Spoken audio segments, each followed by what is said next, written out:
All right, welcome again to Social Distillation, the submarine still of the internet, where we attempt to drop the bead and pour white lightning straight onto your brain. Back to our Wheel of Time reread and getting close to the end of Lord of Chaos, but we got a big chunk of stuff here, so we're not going to get to the finale. Before we start, I wanted to tease one of the things I want to talk about in our next social one because, well, of all things, people say stay in your lane. Well, in this subject, I am expert. And I saw an interesting story by Sagar and Jetty earlier today that I want to dig into more and have my own thoughts about it. So I'm not just repeating people, but this is the subject matter here. If you can see that headline. Use drugs, surgery early.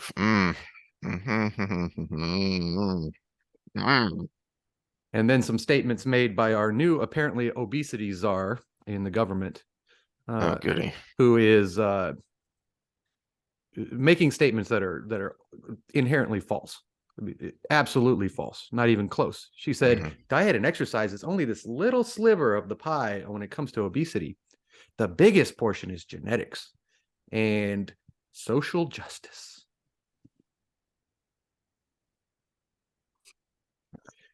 You just broke my brain. Which It hurts now. again, on this subject, I believe I can talk. I've got the degrees, the education, and a little bit of experience, just a wee bit. And then you take the fact that actually you can have epigenetic obesity, but that's usually when the mother starves herself while she's pregnant. It's the opposite.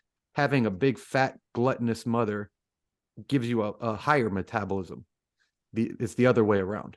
So it's not just genetics. You throw that same kid in sub-Saharan Africa, and they will probably be skinny and malnourished. Do I need to bring up the big boned meme again? It's one uh, of my favorites. no, but Oh, geez. I think we've got a lot of material there just because we both know a lot about the subject, and we can dig deeper into this girl. And this is where I want to do my own stuff. All hats off to Sagar for the investigative journalism that got me started, but I want to see exactly where this goes because apparently she has, oh my goodness, financial ties to the companies that make those drugs.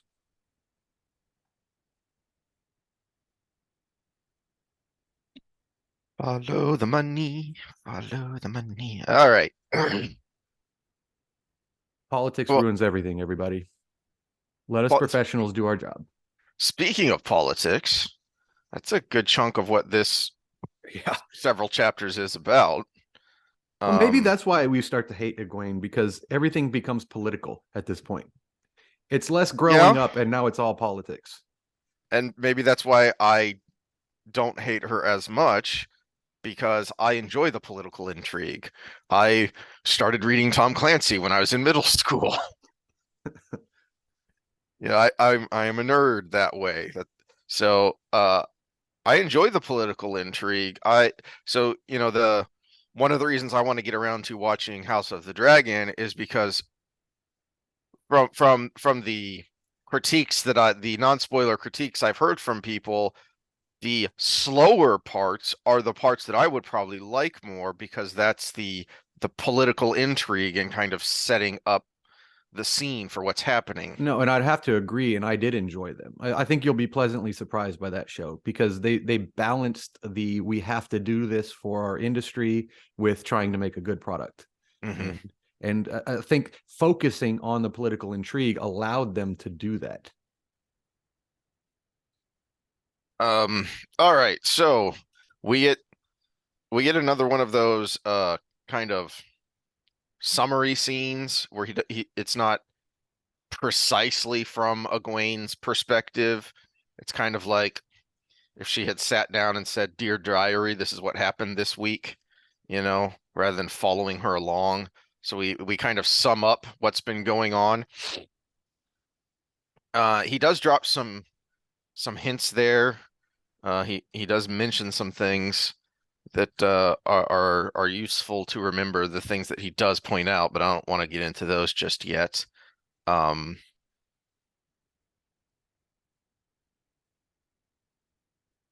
Well, there is one that is useful because it actually connects to what's going to happen uh here in a minute.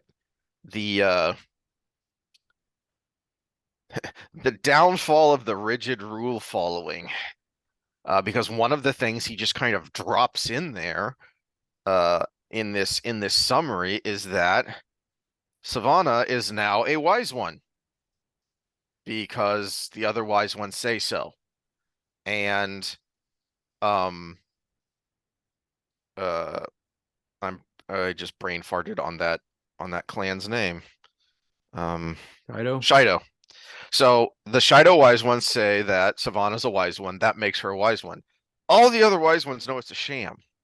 They know that she has not been to Reread. She has not been through the tests. She has not been through an apprenticeship.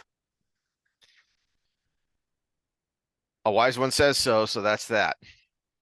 And they have to treat her like one, even though they all know it's a sham. Um, and even though going into it, how many times in Fires of Heaven did uh did Rourke and others say something to the effect of the Shido have abandoned Jiatou? And to them, that was like saying, you know, a fish is walking. Mm-hmm. You know, it was just the Isle are Jiatou. Okay, well, if they've abandoned it, then are they even Aiel anymore? So why are you still following these rules? And Because again, they're you sure said the not. downfall of rigid rule Yeah. following is even though they think that the Shido did not follow the proper path or the right, and they have abandoned it, it would be a dishonor to them to even acknowledge it Yeah. in an actual way because of the way their system of Jaito is set up. There's no contingency for for someone going rogue realistically. Mhm. The well, you Or got I my should say for a whole clan going rogue. you got my, this is your fault because you got my brain thinking politics. So now I have to make a Nazi analogy. One of the great questions and debates of politics, philosophy, psychology, and history of the past 70 years has been how the hell could this happen? You take a culture, a nation that was the pinnacle of in the late 1800s, early 1900s, Germany, especially Berlin, was the place to be for science, for academia, for culture. You know, it was the height of art and architecture and music. And it was economically booming, one of the economically strongest nations in the world. And then within a generation, they had started two world wars and committed some of the most wide scale, heinous acts of barbarism that the world has ever known. Within a generation, the switch flipped that hard. And so, one of the great debates is how did it happen? And especially specifically when it comes to the Holocaust, how much did the German people know and when did they know it? And how much did they know? But and this is where the the psychology part comes in is did they know but they wouldn't let themselves know? Like, Mm. you know something's going on over there, but you're not going to look at it because you don't want to see it. You know, it's like, when you're a kid and you don't want to look under your bed because you know there's a monster there. So if you don't look, it's not real. Right? Same thing is don't let yourself know. Convince yourself that something's going on over there, but it's vague. It's fuzzy. It's not real. Uh, and then there's also the third variable: how many of them knew but didn't want to end up on the other side of it. Hmm. Yeah, the self-preservation part of it. Yeah. Mm-hmm. Um, there and there already is an element of that of because the wise ones and the clan chiefs have said from the beginning, since Rand first met them and was learning about the Karkarn and whatnot, that a remnant of a remnant will be left, and their job is to preserve as much of that as they can. And he's already started the process of upheaval and uh and rupturing their tradition. So all the more reason not to acknowledge how big of a mess the Shido are making of things, because they already have a mess of Gaishane not putting off the white, uh, the bleakness of just throwing down your weapons and whatnot, and then just walking away, joining the Tinkers for crying out loud. That's a huge WTF for the Aiel. So they don't want to acknowledge all this because they're clinging to their culture as much as possible. And in that clinging to their culture, it's kind of causing some problems because the Shido aren't going away and they are going to continue to cause problems for the rest of the IU. Now, of Uh, course, us not knowing all the ins and outs of GHO, just what mhm. Jordan allowed us to. I mean, there had to be some way to rectify this, blood feud or something that all the clans could have declared at once, or if they all agreed that they were not following. But You're doing your Max Headroom thing again, yeah, by I the way. know, I know. All right, so skipping along. All right, so at the end of this chapter is when we get summoned in haste. It's where uh, Egwene mysteriously gets summoned, and they won't even let her ask why when she tries to, delay not your coming. It is not for you to ask, blah blah blah. So, um, they summon her to Salidar, and she's gonna go as fast as she can, and she thinks she knows how to. Now we talked about this a good deal when Rand did it at the end of Fires of Heaven, right? Wasn't that the episode where we kind of went into depth and speculation of why is it that entering the world of dreams in the flesh is an evil thing because you lose part of yourself? Mm-hmm. Because I know we've talked about this in depth before, but uh, Egwene thinks she's figured out how to do it. So, and there's a, it's not an accident really that uh Egwene thinks she's figured out how to do it, and so then right here at the end of the chapter, Rand walks out from behind a column, and he's not just doing it, but as you see from his perspective, he's been doing it since he figured it out. And he doesn't even know where he is. He doesn't know about this world of dreams. It's just this strange place that's a reflection of the real world. And he wanders around in it sometimes. So how much is that playing into? We've already seen his, especially in this book, his escalating psychological deterioration. Mm-hmm. Especially since part of that escalating psychological deterioration is his past life entering into his mind, which now we're affecting time.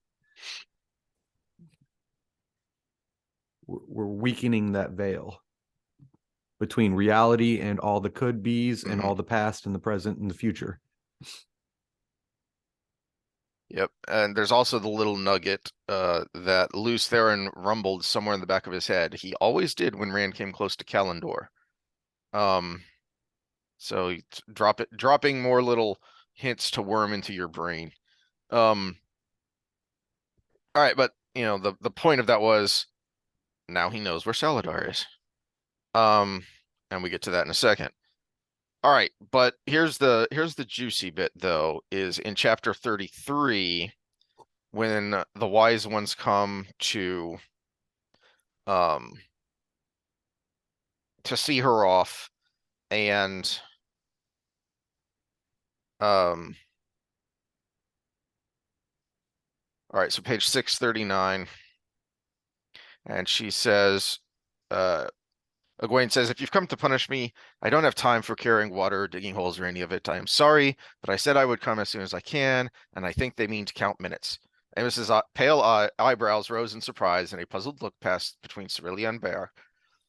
How should we punish you? Amos said. You stopped being a pupil the moment your sister summoned you. You must go to them as Aes Sedai. Egwene covered a wince by examining the writing dress again. I know you're angry with me, and you have cause. Angry, Cerelia said. We are not angry. I thought you knew us better. It was true she did not sound angry, yet censure still painted all their faces, including hers. Egwene stared from one to another, especially Amos and Bar. But you told me how wrong you think what I'm going to do is. You said I must not even think about it. I said I wouldn't, and then I went ahead and worked out how to do it. Startlingly, a smile bloomed on Cerelia's leathery face. You see, I told you she would understand. She could be Aiel, which is a big effing thing to say, especially from Cerelia, who's the, you know, uh, Who will find every fault in even someone like Rark yep, or Amos yep. or Bear. Yeah. Um, some of the tightness faded from Amos, a little more from Baer, and Egwene understood. They were not angry that she meant to try entering Reread in the flesh. That was wrong in their eyes. But you had to do what you felt you had to do, and even if this worked, it incurred no obligation except to herself. Not angry at all, not yet. What dug at them was her lie. Her stomach fluttered. The lie she had admitted, maybe her smallest lie. So, we've talked about this before, that Egwene, continues to claim she doesn't understand Giotto, and kind of to your point earlier, she doesn't understand the detail. She doesn't understand the ins and outs any more than we do, because we only understand what we've seen, what Jordan has revealed here.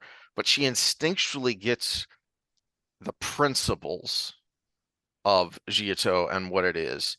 But kind of to the point we've been making earlier, mostly in the spoilery sections, and this is kind of where it comes out, is the problem with Egwene is, does she ever understand that what she did was wrong? I mean, she's even thinking about it here, that you do what you feel you have to do, but then you pay the price. And to her, she understands the rules. And does she feel bad because she broke the rules, or does she feel bad because she lied to people who she considers friends? And I think that's kind of what this 639 and 640, with what's going on in this scene. I think that's kind of the crux to me of how you feel about Egwene in total, is kind of where you lean on that idea. Not really, because there is a progression of when you start to like or dislike her. And even if you dislike somebody, you can acknowledge when they make good decisions at times. Uh, and here she made the right decision, meeting her toe. Yeah, but how you feel about what she continues to do going forward, I think, is going to be impacted by why you feel she finally came clean and admitted all her lies, and then asked for them to, because even after she admits all the lies, we have this thought process in her head on 640. You've admitted everything, a small voice whispered. Now you'd better get on with finding out how fast you can reach Salidar. You can still be raised Aes Sedai one day, but not if you make them madder than they already are. But she goes on, and she won't leave it at that. She asked them to help meet her toe. Um, Well, I think part of it, unless I just missed something in the last chapter, you can imply that they wouldn't know she can make it there that quickly. So she has to have that in the back of her mind. They're estimating she gets on a horse and goes straight there via land, whereas she's going to go in a method that gets her there much, much, much quicker. well, uh, they talked about that there at the end of the chapter, that it would take her months to get there under normal circumstances. And the Aes Sedai bring up there might be a quicker way about entering in the flesh, and they get into a little argument with the wise ones about it. And Egwene says, "I think I know how to do it. I'll try." Oh, So they okay. So don't. Yeah. I So did forget that. Yeah. the Salidar Aes Sedai don't But they know. still don't know how long that's going to take. Yeah, they don't know how long that's going to take if she does it that Well, way, she doesn't know how long that's going to take. and I they don't even don't think the even know. wise ones do because time Yeah, works so different. and they don't even know if she can do it. She just says Mhm. she'll try. She thinks she's figured out how to do it. But she does know, because she's also thinking in this scene, that she kind of knows what's coming, because where is it where she says it? Long months ago in the waste, Avienda had showed her how a lie was paid for. So she has an idea of what's coming, um, but she's willing to go through with it to meet this obligation. And I don't think it's all just, keeping her honor intact um and following the rules. The rules say, uh this is what you were supposed to do. I felt I had to break the rules, so now I'm going to pay for it. I do think there is a personal element, and probably, more than 50% of it is that these are people I've grown close to, and I don't want to break that relationship in a way that she never really does with Rand.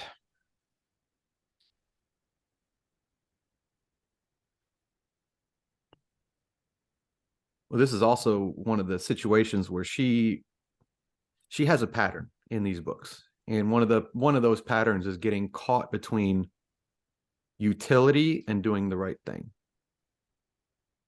Which is, I mean, something we all see to some degree in our lives, but she continually puts herself in a situation where utility and the right thing don't always match. Uh, she justifies it every time, which is exactly how you do that. The utility of it is maybe greater good, but you have to do the bad thing. You know, if you go back in time, do you kill Hitler right when he's a baby? That's the great conundrum question everybody always asks. And I mean, would you?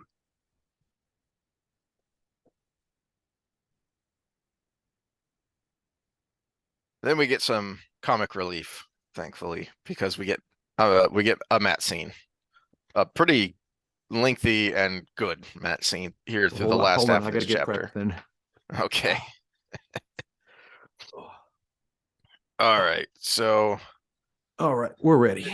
yeah, this is gonna set up a lot of fun, later when we get to Why does Matt's this thing always look perspective. crooked on camera? It's a good question. It Maybe looks it's your crooked head. this way unless I turn, and then it looks crooked the other way. So it's not Maybe your head crooked. is crooked. Maybe my head is crooked. That is a very, very probable theory. All right. So is this the first time we've seen them playing the game? I think they've referenced the game They before. referenced the game when he brought all his stuff and he showed him the hawk feather and all of that. Yeah, yeah, yeah. And he asked where he got it from, and Matt was talking about how he remembered how to play from his memories, but he didn't. He was like, "Oh, I've never actually played the game." But then this is the first time they were actually playing. Uh, so Which, by the way, if you live in the United States, don't keep a hawk feather, even if you find it on the ground. It's illegal. really Yeah, you're not allowed to have the feathers of birds of prey because they're illegal to hunt, and they can't tell if you killed the animal or just found it. hmm, I made that interesting. mistake, and someone told me about it, and I had to look it up for myself. And I may or may not still have that hawk feather, but You lost it in a lake along with all my guns. Okay. yeah, pretty much. It's a terrible boating accident. Uh, all right. Uh, where was it? Ah, yes. One of my uh favorite exchanges here at the bottom of page 641. He stepped close to Darrett and lowered his voice to a whisper. "If you ever tell about this, I'll cut your throat." "Why?" Darrett asked dryly. You are turning into a wonderful father. He shows a remarkable resemblance to you. Remember, it is repeatedly pointed out that Oliver is hit with the ugly stick. He fell on every yep, branch on the way down the ugly yep, tree. Yeah. yep, he's one of those kids that bless your heart. Okay.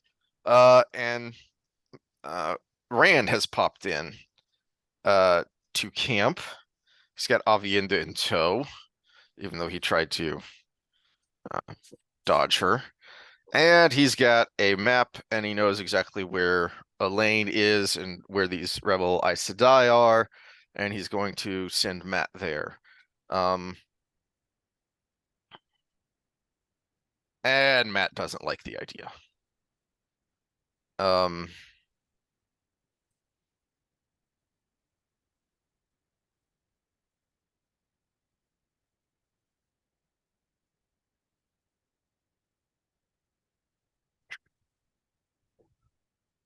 okay, so page 644.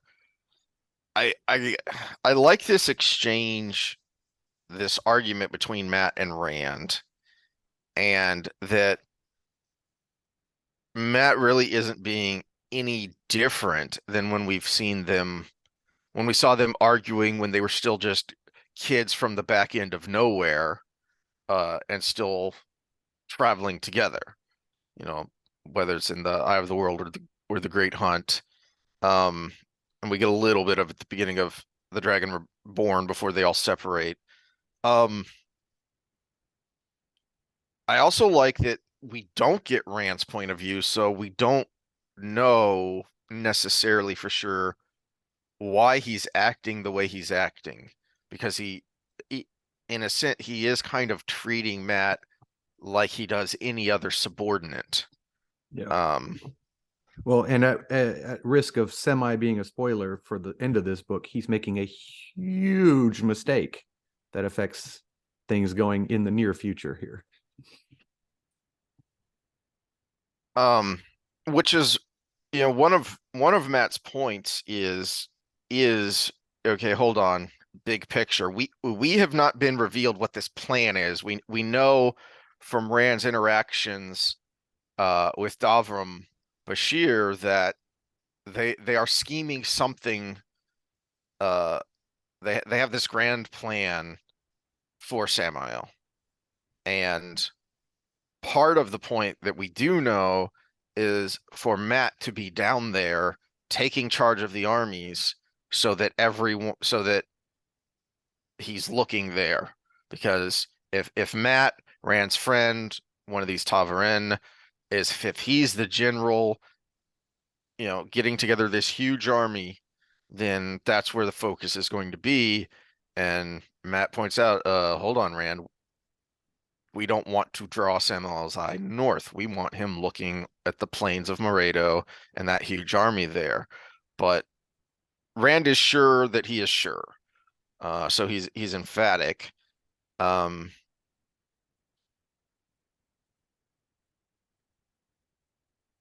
I like the looks from Avienda. Um, so page 644. I just don't understand why you need me. Jump through one of your gateways, give her a kiss, scoop her up, and jump back. Avienda fastened an outraged stare on him. You would have thought he had advised kissing her. Um,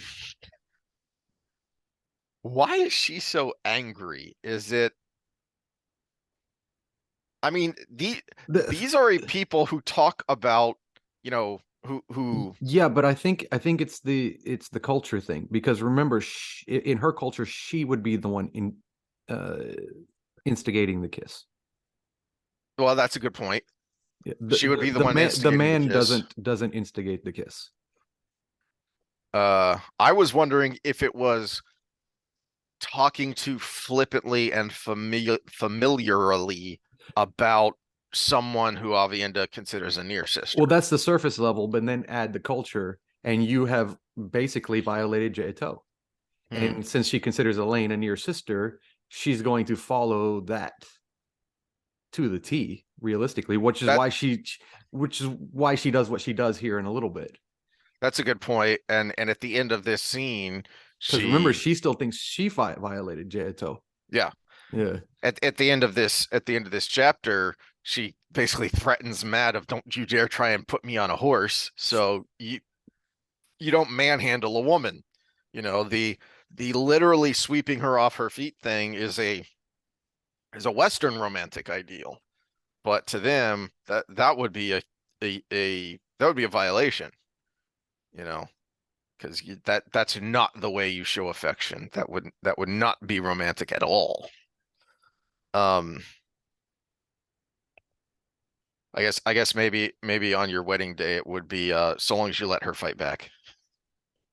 Well, but again, even then, you have gone through a long process Hmm. that she Hmm. initiated. You know.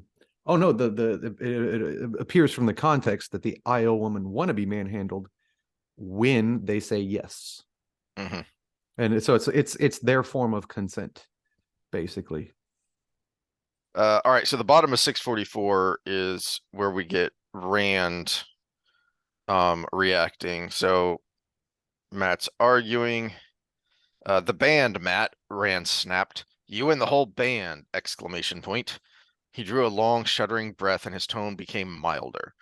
Um, his face did not lose its rigidity, though, and his eyes were still feverish. Matt could almost believe he was sick or in pain. He's both. He's both, and that's the point.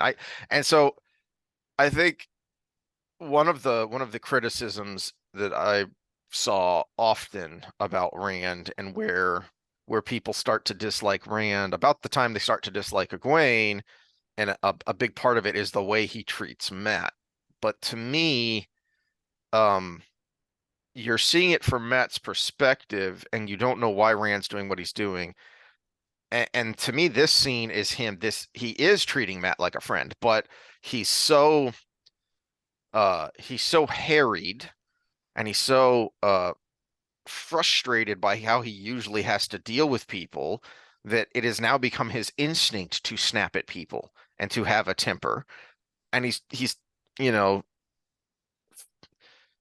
physically and with effort taking hold of himself to say, to say to himself, no, stop. This is Matt. He's your friend.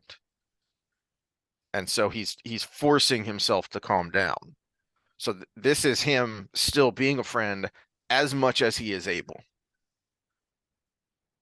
which, to Matt's point that he doesn't quite understand is that as much as he is able, considering that he is kind of sick in the head and he's been making it worse, and he is pretty much in constant pain for one reason or another, the wound on his side being a big one.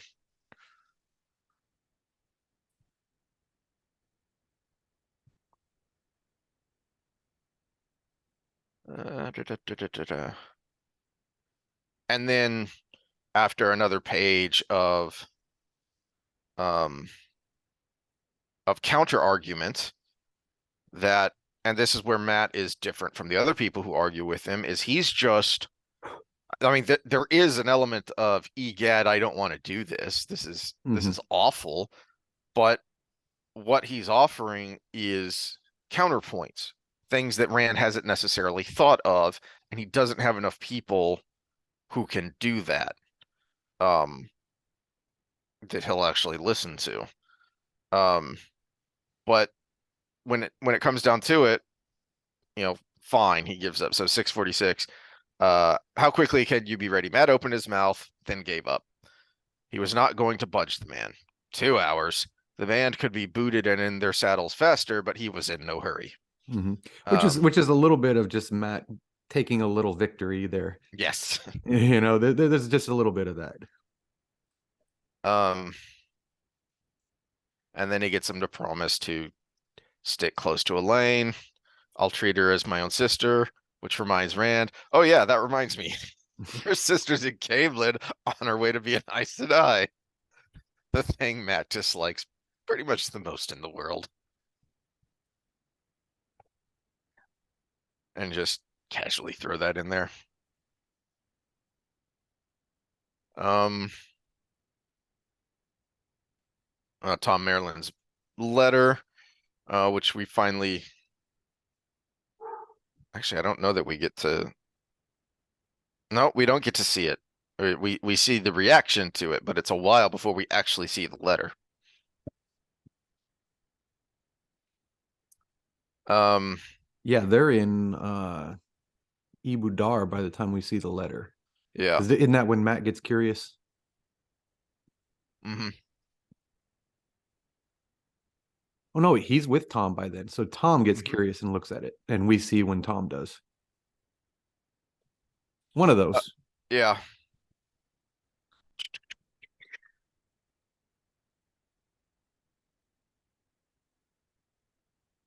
Okay.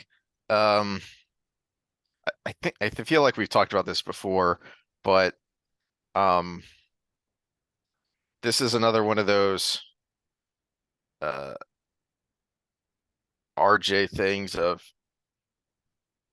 how he writes women and writes the interaction between men and women so well. And this is something of a trope that he has that makes it fun. Is the bottom of 647. Avienda looked at him, folding her arms with a firm expression. He forestalled her. So long as you travel with the band, you are under my command. I want no trouble, and I expect you to see there isn't any. Should she start anything, he would deliver to her to Elayne tied to a pack saddle if it took 10 men to put her there. I know how to follow battle leader. She punctuated that with a sharp sniff. But you should know that not all women are wetlanders soft. If you try putting a woman on a horse when she does not want to go, she may put a knife in your ribs. Matt nearly dropped his pipe. He knew Aes Sedai could not read minds. If they could, his hide would have been hanging on a wall in the White Tower long since, but maybe Aiel wise ones. Of course not. It's just one of those tricks women pull. So true. So true. Or maybe it's just that, men are pretty simple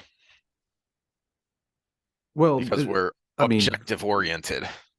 I could get us canceled by going into the differences between men and women and how we develop and how we actually advance in society and why women are better at certain things than others. And women Well, you already are. got us canceled last time when you mentioned I hadn't thought of it this way that men are designed to be fathers, women are designed to be grandmothers. Mhm.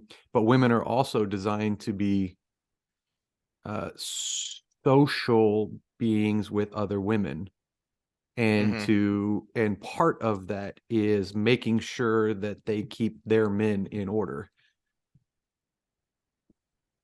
and not preferring one woman versus another, but then underneath the surface of that, making sure that man prefers them, but still not in a way that's overt. So that way the other women don't gang up on her. I mean, what you're laying out there is, I think, also illustrates why women are, generally speaking, better at multitasking because there's a lot going on there. Mm. There's a lot going on there consciously and subconsciously. A lot of different, you know, if then but this or that, a lot of layers there. Whereas men, Matt in this case, this is his objective. Get there and get there without any trouble. And that may mean I have to stick this girl on a horse so that we can, because the band is known for moving fast. And it's not necessarily hard for Avienda to figure out what he's thinking because she calls him battle leader. She knows how he leads. She's been around wetlanders long enough to know how they work. And men have pretty one-track mind. It's all right, I need to accomplish this objective. What is the best way to accomplish that objective? All right, now let's do it. And inherently knowing that it's easy to manipulate the man as long as you convince them that what you want is part of that objective. Hmm. All right, and then we get Egwene getting her bottom paddled, which is a very euphemistic way to put it because she is bruised for days afterwards. Oh yeah, this is bottom paddled in the you stole something in Thailand sense. Singapore. Singapore, yes. Yeah. Uh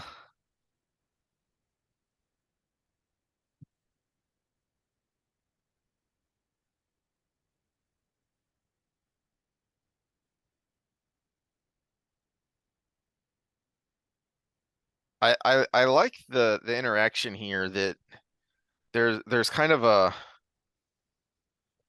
added layer of complication to Giotto that it is at once objective in that there are rules and they can be quite complicated, as we know from Avienda trying to explain it to Rand. But then there's also a subjective measure to it. So 649, halfway down. Is it over? Was that thick, unsteady voice really hers? How these women would laugh if they knew how carefully she had gathered her courage. Only you know the worth of your honor, Amos said flatly. Blah, blah, blah, blah, blah. And then she stretches back out to get beat some more. What are you waiting for? Her voice still shook. But there was more than a note of anger, too, making her wait on top of everything else. I have a journey to make tonight in case you've forgotten. Get on with it. Amos tossed the belt down beside Egwene and said, this woman has no toe towards me. There's also a bit of a foreshadow there, just something that happens way at the end of the series that I had not considered before. Well, this is where Jordan does set off for a big payoff later. So we know the notes were followed at this point. So there is a I would say the whole interaction with the wise ones in general was a setup for that sequence of events. Yeah. Put a pin in that for spoiler talk. Because that's kind of the main spoilers for what we're seeing here is really around this thing here that's happening here. But in the moment, what's interesting to me is there's the objective that Egwene was thinking about, the objective rules of, okay, these are what the rules are. I broke them. I need to admit my wrongdoing, that I have wronged these people because I lied to them, and there is a way to regain your honor for lying. But then there's the subjective nature of Egwene has to be the one to say, this is what my honor is worth, my honor is met. But then there's also an element of the wronged saying, this woman has no obligation to me. This person no longer has any obligation to me. And then it's over. That when Amos is standing there holding the belt, she's very stern. But once it's done, it's done, and it's embrace, kiss on the cheek, and then as she said later, we should be sitting down and having tea and laughing and talking, and that is kind of a part of the ritual also, but Egwene has to hurry up and be on her way. I also like the kind of throwaway line there that Amos has. Where is it? Somewhere towards the end when Amos tells her, don't worry, Rourke will let you meet your toe towards him when you're able. And Gwen's like, oh crap, I hadn't even thought about that. and to and from Amos's perspective, she's being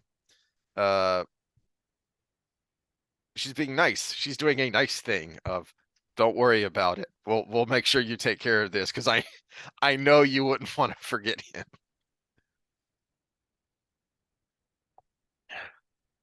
Okay. Do we need to go too much into the nuts and bolts of the journey? No. I do like Cerilia's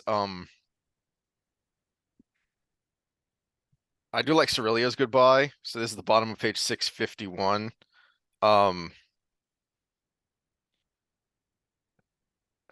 Cerelia waited only a moment longer.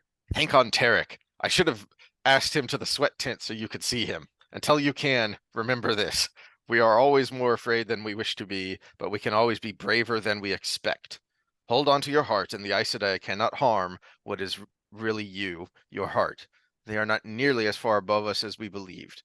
May you always find water and shade, Egwene, and always remember your heart. So, again, she's the toughest one, and she is not only does this woman have no toe towards me anymore, but you're one of us.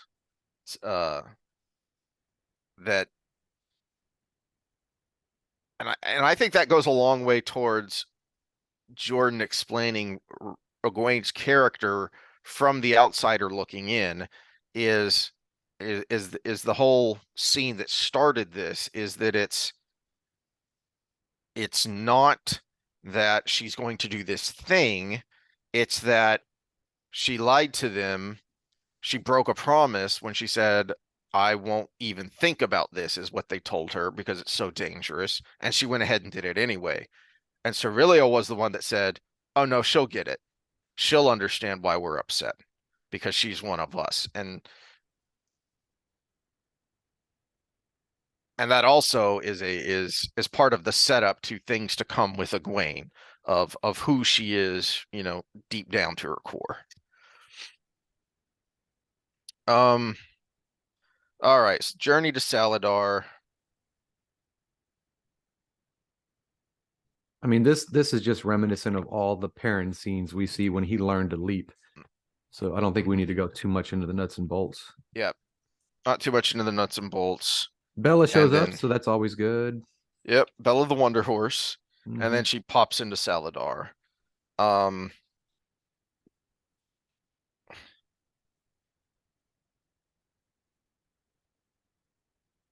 and then she finally learns that Nynaeve figured out how to heal Stilling because she finally realizes that woman whose voice sounds so familiar, that's Sawan Sanche. Holy crap. Um,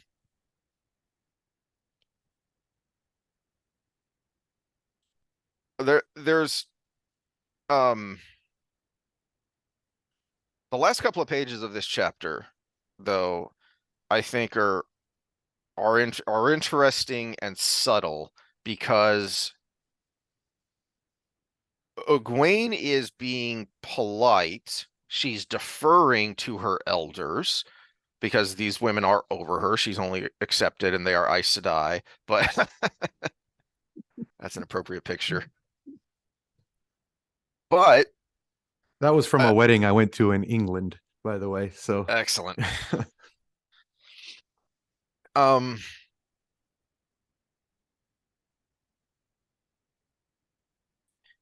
she's not really acting like an accepted here. She's not really being submissive. She's acting like, a lesser among equals. And I think it's kind of a subtle thing that uh that Jordan does here where Egwene has no problem uh just naturally she's not acting the way she did uh when certainly when she first came to the tower, but even the second time when she went back to the tower after her ordeal in the Great Hunt. And she was stronger then, she was more self-assured because of what she had gone through. But there's kind of an exponential leap from there to what's going on here where uh she's not really acting like an accepted at all. which is good considering what happens. Hmm. And it's a major point of what we've seen with Egwene's storyline is, you know, all of these hardships were tempering her to lead up to this point. And then we get lots of boobies in chapter 35. Yeah, unfortunately, most of them were probably old, saggy boobies, but Yeah, but you know, if ageless you don't face doesn't age, change gravity. yeah, that's true. And I'm sure they didn't have Wonder Bra.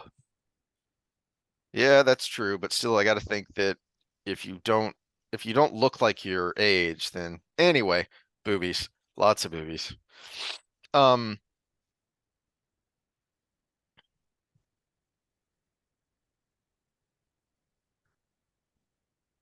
there's a lot of nudity in this series, and it's something that's been commented on in forums before.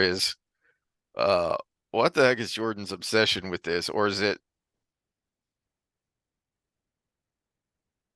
Well, no, because he's very historical in his Uh-huh. designing of these cultures, and realistically, we put so much onus on clothes that when a lot of rituals were performed, they were done in nudity because it was about exposure, it was about being openness, being open, it was about purity, it was about having nothing to hide.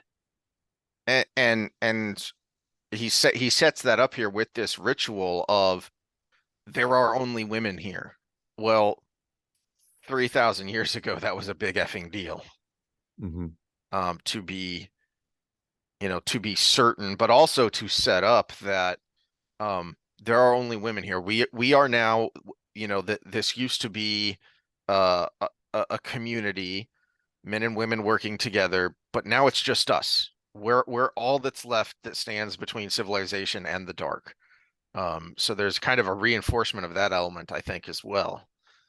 Um, yeah, I thought of something that so there's the to your point, um, yeah, there in ancient cultures, and you still see it today with bush people who just cover up themselves up enough for safety, but if they live in the tropics, then that's all they need, so that's all they do. But uh beyond that, you have bathhouse culture from Roman times. Those were a communal place. Um, now it's you go into the locker room and you change as quickly as possible and you keep your eyes to yourself. But Well, and let's go back to what we were just talking about with coalition, female coalition.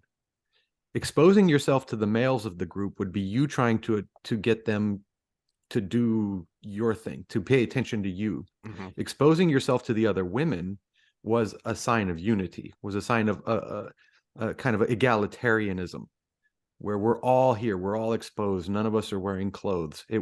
Whereas in the other way around, it's using your sexuality to entice men, which is a threat to the other females. So it's like the inverse of being a threat to females. Which I hadn't thought of this before, but that's an interesting juxtaposition with what you were just talking about a minute ago with Aiel culture, because they have a co-ed bathhouse culture, but they also have a very rigid, the woman initiates. Mm-hmm. So the reason in kind of the Western ideal you're trying to entice the man is because he's the one that's supposed to initiate. You're trying to get him to pay attention to you, to initiate the contact, initiate the and relationship. when we talk about arranging the sweat tent, it was so she could get a look at him, and the wise ones, the elders, did it for the female. The Hmm. female didn't initiate it. She may have Hmm. expressed her interest to the other females, but they're the ones as a coalition to get to make the thing happen. Or as Avienda does back in, I think it's the Shadow, yeah, the Shadow Rising, where she's describing Well, Elayne to Rand, because as near sister, it would have been her job to arrange for Elayne to be seen by Rand in the sweat tent. But since you can't, I'll just describe her naked to you. yeah, but now go back to when Rand walked in on Avienda and Hmm. why she was so shamed by it, because that is that would be an example of her exposing herself to him to entice him away from Elayne. As she said, I did not arrange for this. I did not Mm-hmm. intend for this, Mm-hmm. which he doesn't understand at all. And it kind of took me, I think I really didn't get it until you talked about it in those terms when we got to that scene. That's why it escalates so much, Yeah, because so not only is quickly. it doubly shameful that it created a situation where she was seen naked and you just get exposed, but it could be perceived, or in their culture sometimes even her intent doesn't matter, that it could have attracted him away from Elayne. Hmm. That's a good point about Giotto, is that Intent doesn't always matter. intent Yeah. doesn't always matter because consequence is what matters. Okay, well, you didn't intend for this to happen, but it did, and it harmed your, your family, your friends, your clan, your whatever.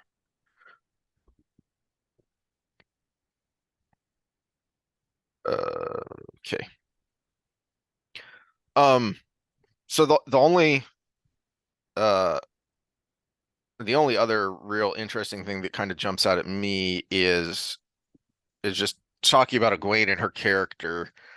Uh, is how she doesn't yet quite get who she is, because through the whole scene, she's kind of doubting herself. You can see her nerves. You can see her disbelief that I can't believe this is actually happening. Hmm. Um, and yet the contrast with when she speaks, she says the words exactly what she's supposed to say, and she says them with a firm, strong voice. That she never outwardly wavers, no matter what her internal doubts are, because she doesn't quite realize, because she's been living in the moment. We're the ones seeing it from the outside, and you know, it's like when, you know, you take you take a kid to see your extended family, and it's they all marvel at how you've grown, how big you are, but you don't quite get it unless you look at a picture, because you see the gradual changes every day. So it's not as impactful to you. But we've seen how she's been tempered and how much she's changed. Okay. Uh and then the Emerald is raised. Uh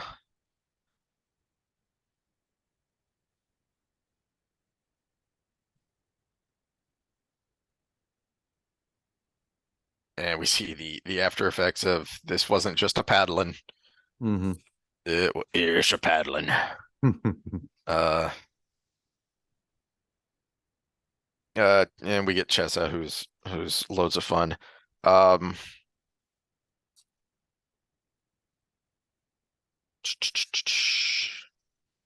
we see immediately, not that there was necessarily any doubt, and we kind of got hints at this Well, when. we can go back to her first meeting Chessa about with the bruises. Mhm. This is again where Egwene's it. She immediately tells a lie here without even a hesitation. Well, she tells an Aes Sedai lie. I She mean, you can you call that an accident? No, It, she's actually been working on that, and that was, remember, way back in the Dragon Reborn, that was one of the conflicts between her and Nynaeve, is that she had already started down this path of trying to be Aes Sedai even though she wasn't, which included not directly lying. And Nynaeve can't stand that. To her, it's, you misled this person. What does it matter if you didn't technically lie? again, this is where intent comes in. Hmm. Yeah, right. So not needing intent would if you're intending to lie, that's worse than just kind of saying what the truth is without saying it all is. Yeah, well, I just have to. You didn't ask specifically. It depends on what the word, the definition of is. Hmm. Uh, but no, she said I had an accident before I got here. I mean, that's really stretching it. True. That's a real stretch. But again, in her mind, you do what you have to do, Yeah, that's which what I'm saying. is, She's starting to Egwene again right away. yeah, That to me is a lie. Where she could have said it's been a long road here, or things are rough in the waste, or something along those lines, which would have been things are rough among the Aiel for sure. yeah, and that would have been fudging the truth, or at least just saying the truth without having to say the Hmm. actual truth. But here, I mean, you're really stretching it to call it an accident. She knew she was going into the world of dreams without telling the wise ones. She knew she was breaking the rules. She knew she did all of that. That's not an accident. That Yeah. was that was cause and effect, not accident. Um, but we get pretty much immediate now. This this is one of those things you don't necessarily get on a reread, but we there have been a couple of times where the little the little cabal that was kind of in charge of Salidar before they had the little tower, before they made their own tower and sitters, that where we come in on them having conversations, and you'll get on a reread, oh, they're talking about they're talking about this. They're talking about not only raising their own Amarillan, but who it should be and why. Because we get it once or twice where they come in, like in the world of dreams, talking to each other, and then so we see the very tail end of their conversation, and they stop it when other people come around, or when they get eavesdrops on a couple of times. And so right away, it's obvious to the reader and to Egwene that they raised someone who's, I mean, is she even 20 yet? Uh, Let's see. at this point. What did Scott give us? Rand was about 21 as of where we were in that books. In Okay, so those she books. should be about 20 because No, she she's about a was. year younger, I thought. The assumption was she was about 16 and he was Okay. 18 when they started. So she would be 18 or 19. So she is still quite conceivably a teenager, Mm-hmm. and she's an accepted. Well, because they're technically the ones in charge. She's a figurehead. She's a symbol. Mm-hmm. And it's obvious to her as it is to the readers. Um, but she's going to push the edges as much as she can, which she does immediately by declaration raising Theodore and Fowlin, Elayne, and Nynaeve to Aes Sedai. And then acting like it wasn't a scheme, like it was um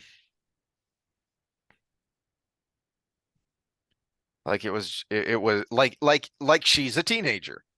So she plays it off. So at the bottom of 677, um I know I made a few changes, Egwene said with a bright smile, but I felt such a mudgeon standing up there with all that to say.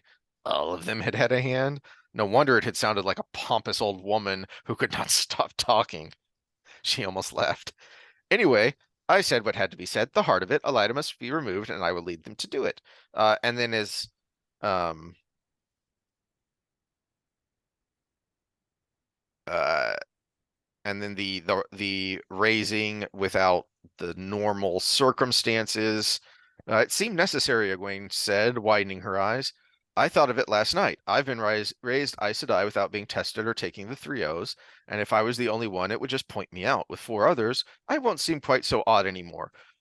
So she ain't no dummy, and she is, both intellectually and instinctively savvy enough to figure out what to do and how to play it off in order to push the boundaries of being just this figurehead. Because as she tells Nynaeve and Elayne when they come in, is this wasn't just a favor. This wasn't just because you're my friends. I need people I can trust. I need I need you to be full sisters so that I can have you do the things that only a full sister could do. Mm-hmm. Because I don't know who around here I can actually trust.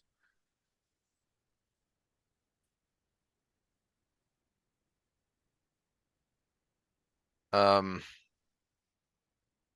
I do like and this is again one of the minor nitpicks is I I really like this scene in large part because of the interaction between the three girls, that it was it was such a major part of the early storylines, the three of them together, um, their conflicts and their growth together. And we saw them kind of almost at each other's throats at times in The Dragon Reborn, and then they kind of learn to love each other because of what they go through. And then they're separated for such a long time. And when they finally come back together, I really like the scene. And it really makes me kind of mildly annoyed that we don't get that with the boys. That we don't get that, best of friends coming back together after a very long separation and after having gone through some pretty rough ordeals.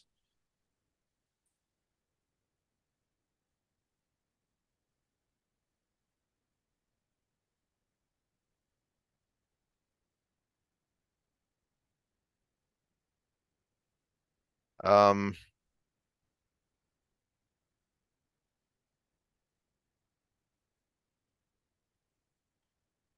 so the last thing as it wraps up is that he's setting up the politics of he's, laying out what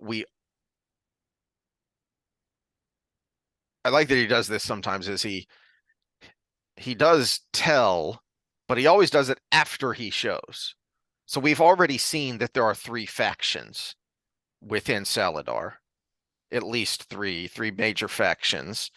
Lelaine leads one, Ramonda leads one, and that's kind of the split in the hall. But then you have Sheriam and her little cabal of uh de Unofficial facto figureheads. leaders, unofficial They're leadership. the deep state. Hmm. It's a good point, good way to put it. And so Egwene lays that out. So at the end here, as she says, it may help that they're trying to fit me for three different leashes. I can pretend to be pulled one way or another, depending on which is closest to what I want to do. Um, so I like that he tells us. So if you haven't quite picked up on it, or if you haven't consciously noticed it, he stamps it out to let you know, because this is going to be important going forward, because this is going to be Egwene's story, is having to deal with these factions and these, being pulled in three different directions, and how she has to navigate that. All right. Well, I vote we take a quick break and then go to spoilers and comments. Right. Because then we'll end up with Matt again, which is a good starting place. And we might be able to power through the next. We might just think next Thursday would be a little bit better for me. We can probably do it a little bit longer. All right.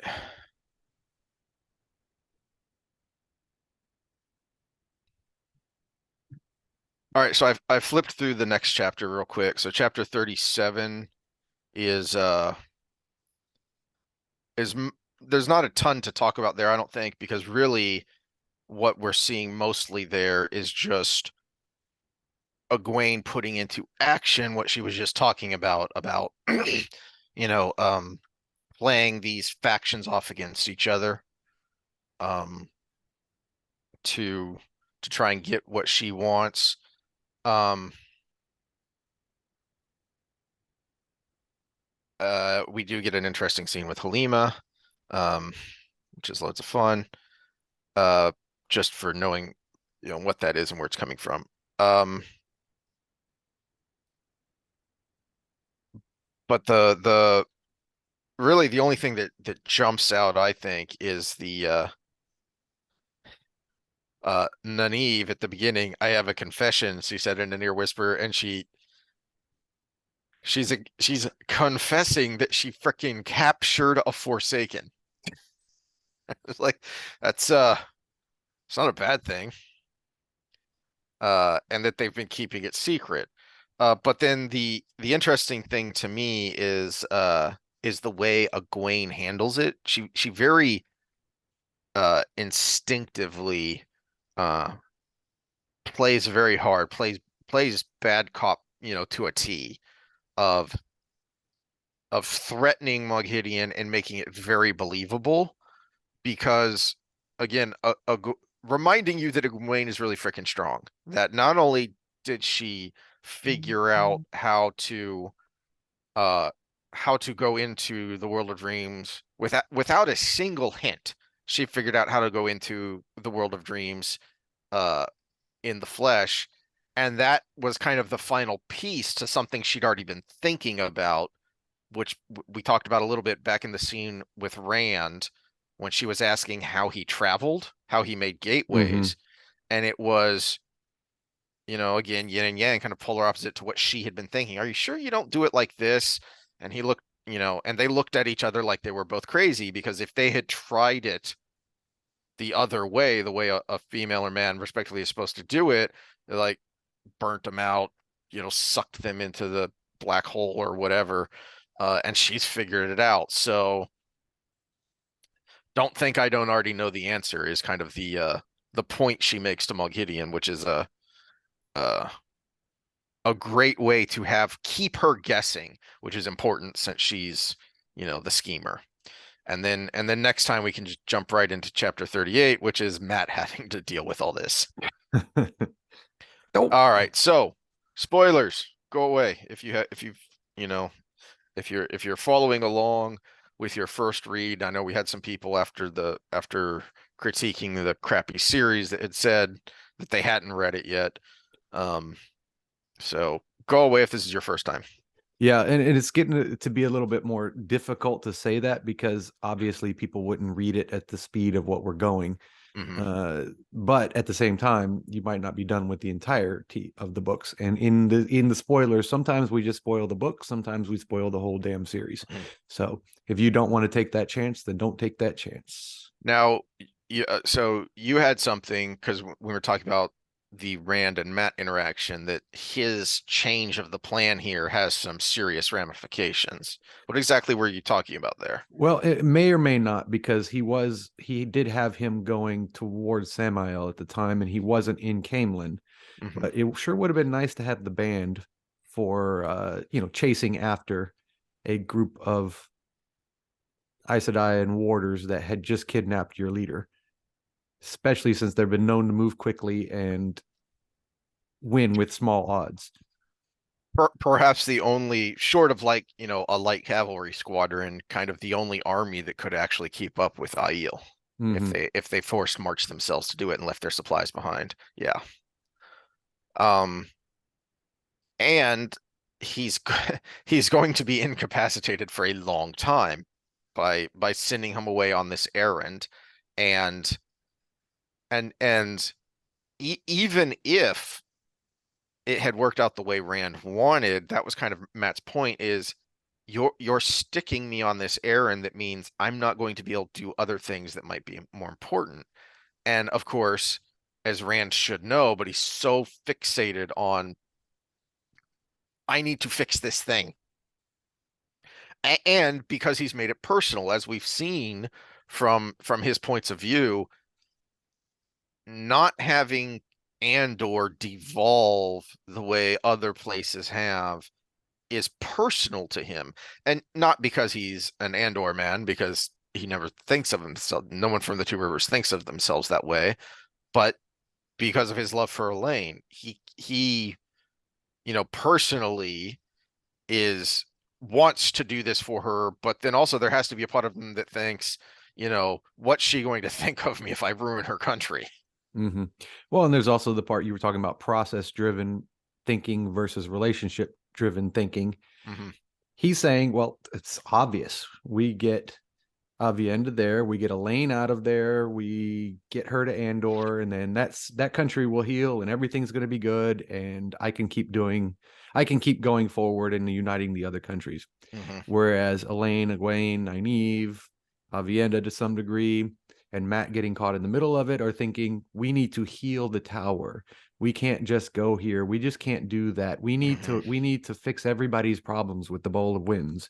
We need to. Yeah, even if we don't put that aside for a moment, even without that side quest, you know, what they're in the middle of doing is still really Well, freaking it's not important. even a side quest Yes. because it's how many women do you But know that want to fix everybody's problems, yeah, and so they end up in the middle of everybody's problems. the The reason I Bowl of call it a Winds side is quest, fixing the world. the reason I call it a side quest is because that is something that Rand has no way of knowing. But he he does know that, look, even if he thinks it's only 50 Aes Sedai and not like le, le, so we kind of get hints of it in the books, but Jordan said flat out in Q&As that it's about a third of the tower. There's about a third of the tower in Salidar, a third in the tower, and a third kind of sitting it out to see what happens. So it's a big chunk. But even if it's only 50, that's still a big deal. I mean, it's there's something that, so far as the world knows, has never happened before, and the world is finding out about it. So, and you need the tower as a uniting institution, both politically and militarily. So Rand is so fixated on his process and his objective that he's not letting himself think about, well, these people have their own objectives. So it's not going to go the way you plan, because what they think they're doing is what is most important to be done right now. And so he's making a mess.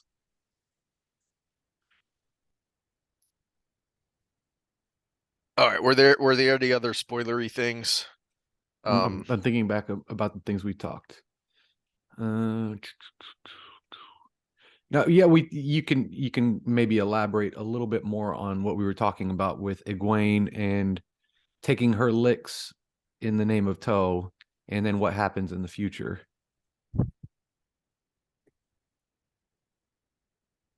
Yeah, I think it's not just, and this is why I like her story arc so much, even when I don't like her so much, is the portion, kind of the climax of her story, is when she's captured by the tower, Well, and not when only she's, that, with her interaction with the new mistress of novices in this situation. yeah, especially that, because Because you know, that's the catalyst to everything changing, was her winning the respect of this other woman. yeah, it's kind of the micro to show you in detail what's happening in the macro as she affects more and more sisters, but she interacts with her the most. So we see that the most, and it the tempering that has been done to her is what allows her to get through that. But then also, again, for the outside looking in, she doesn't see the change. It's what lets them see that she's actually a leader, that she's leading by example, not not not by bullying, not by, you know, noble birth, or being given this authority. She's actually a leader. She's doing. Um and and it's imperative, because that's ultimately what brings the tower back together.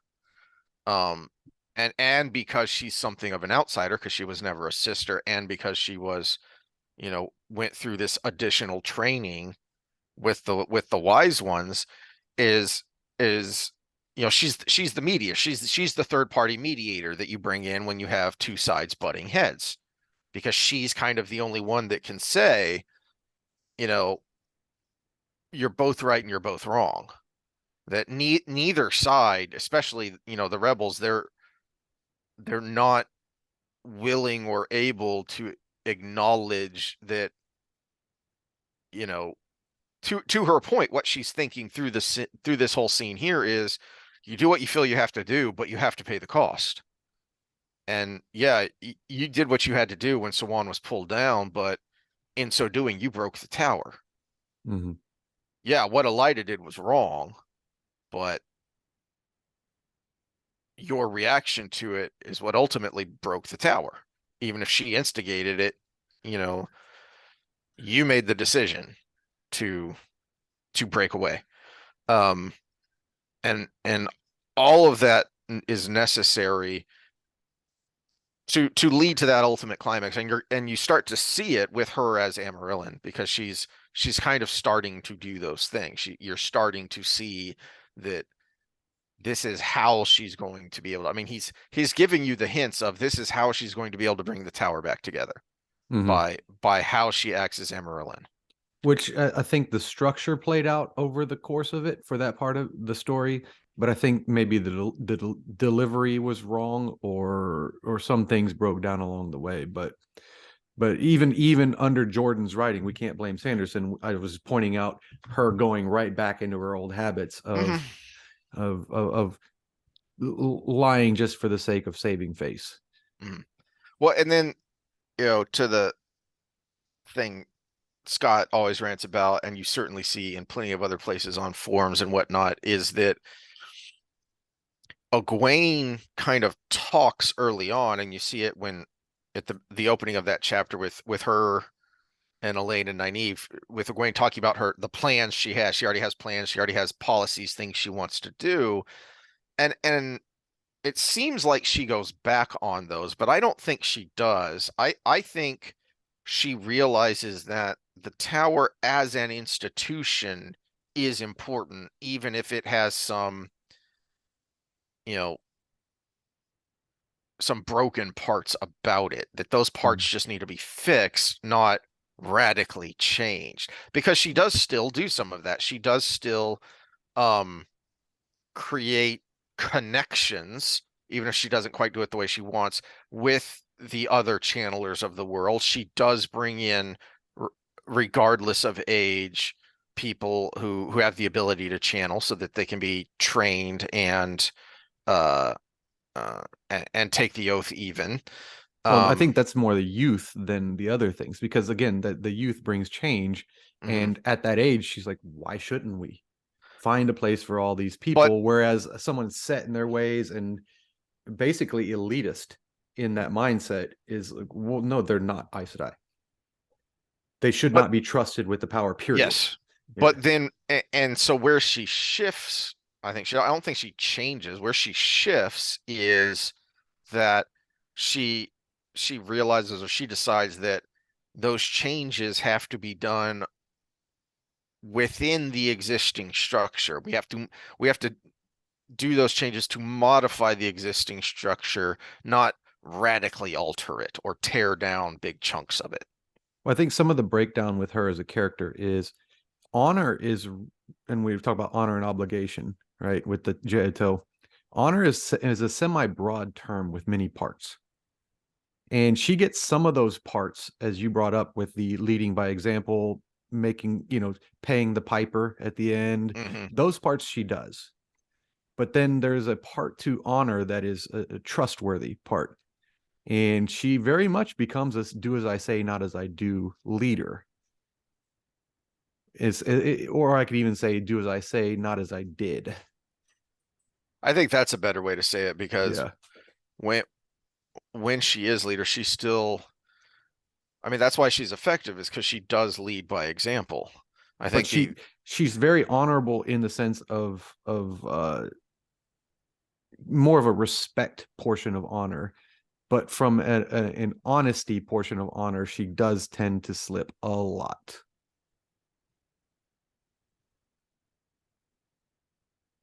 yeah, I can see that.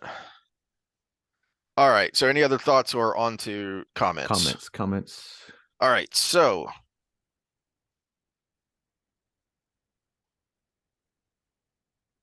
um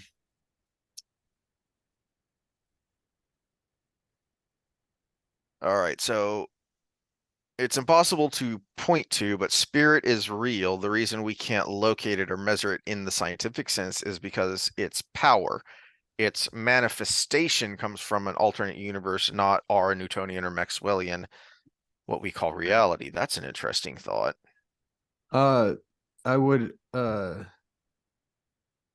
would say look up the what was is it Brian Green?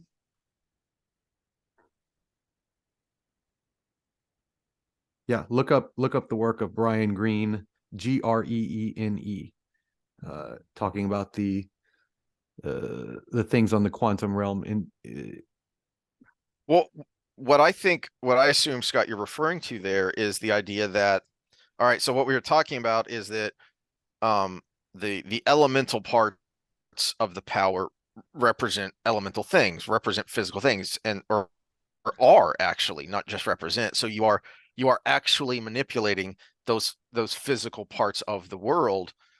I feel like Scott's insinuating there that because um because there is no spirit part to this world, that well, what you're drawing on comes from the world of dreams. And possi there's, possibly, I was thinking of a universal energy component, well, I like Scott's what we would call idea, or what I think it consciousness. is. Yeah. But there's some evidence to that in the series, because it is mentioned coupled, a link between spirit and the world of dreams is mentioned several times. For instance, you channel a thin flow of spirit into these Taron in order to get into the world of dreams.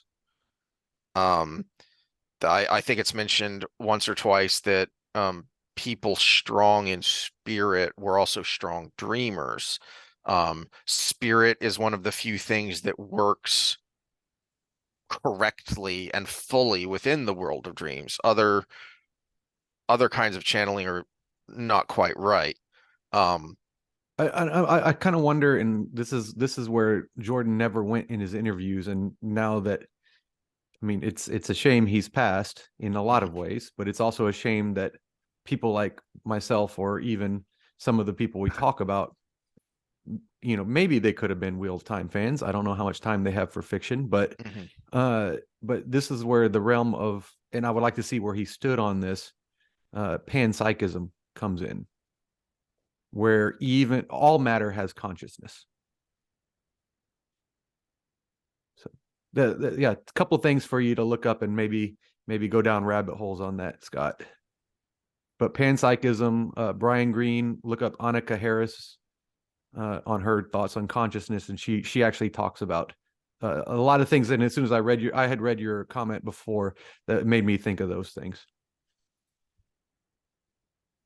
Um, I wonder how many people agree with us and Scott that Perrin's arc in the final books are generally disappointing. I have a Um, whole meme for it, so apparently the meme makers agree. it amusing but serious point that at least the Forsaken are more honest than present day Aes Sedai. As he says, they call it severing, not the PC euphemisms of stilled or gentling. Aes Sedai are world class at avoiding anything that causes them discomfort, which is which is a good point, especially considering how especially they understand the need for discomfort because they put their trainees through a lot of discomfort. At but then they kind of have um this kind of elitist idea that, well, we've already, winnowed out the weak because we put them through so much discomfort when they are trainees that now we don't have to worry about it because we're already strong. But Well, and there's also, go back to a lot of things we talked about today. So think of the dark triad. You've got psychopathy, narcissism, and Machiavellianism. Uh, but also think of the differences between men and women and how psychopathy shows up. So women do tend to sugarcoat the language around the bad things. And so there again, there's another rabbit hole you can go down to on how those things manifest in men and women. And remember, the White Tower is all women at this point. mhm. um we talked about the the Amarillan who was there um when the I won't say it's prophecy because it wasn't prophecy. Foretelling. It was the woman who had foretelling, and she declared that the dragon is reborn, and so Sawan and Moraine were the only ones who knew that, except for the Amarillan who was also there, who died later. And as he says, if they read and find out, it's amplified in New Spring, and Yeah, I, we're gonna reread that one when yeah, I have not. I'm I think I've read it twice, but it's been a long time. So I'm pretty sure I only read that one once. in my So various rereads, I have not read New Spring. Yeah, because I read it when it came out and I got it. And then on one of my subsequent rereads, I read New Spring during the reread, but I haven't since for some reason. So I couldn't recall how much that story was related there, but you get a lot of that in there.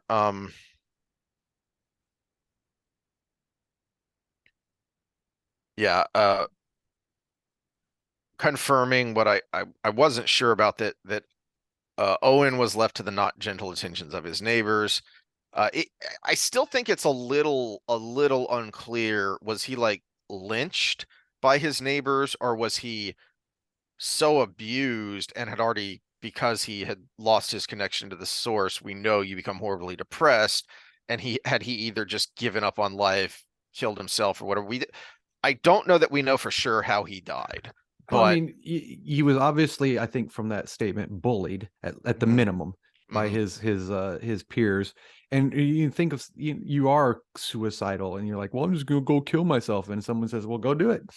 I mean, it's pretty simple equation that's Yeah, going to lead yeah. to unfortunate outcomes. But it Go do is it. We don't like you clear. anyways. You're a monster. It is And clear that just he wasn't treated the way you're supposed to treat, and that that's kind of, I think that's one of our only in series hints about the unpleasantness after the Aiel War that Cadsuane references, but then never goes back to, never explains, and it's very small snippets through the series. I think you have to read New Spring to figure out really what that was.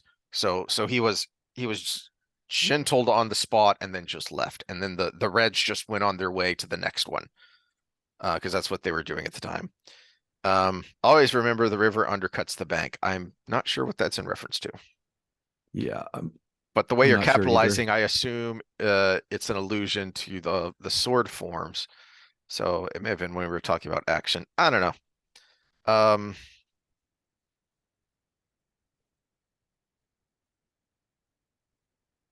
Nynaeve's interaction with the yellows shows what becomes the worst thing about Aes Sedai. They are textbook illustration of hidebound. Um, The river undercutting the bank, I think we did talk about currents and then things collapsing mm. at some point. So that could be a reference to that, Well, which is also true the because I mean you just all the currents are doing the damage and then you don't even notice till the whole thing collapses in. which, if you've ever been around a That's also where especially you go noodling. a river Yeah. with sandy banks, like in Southwest Oklahoma, then you definitely see that. Um,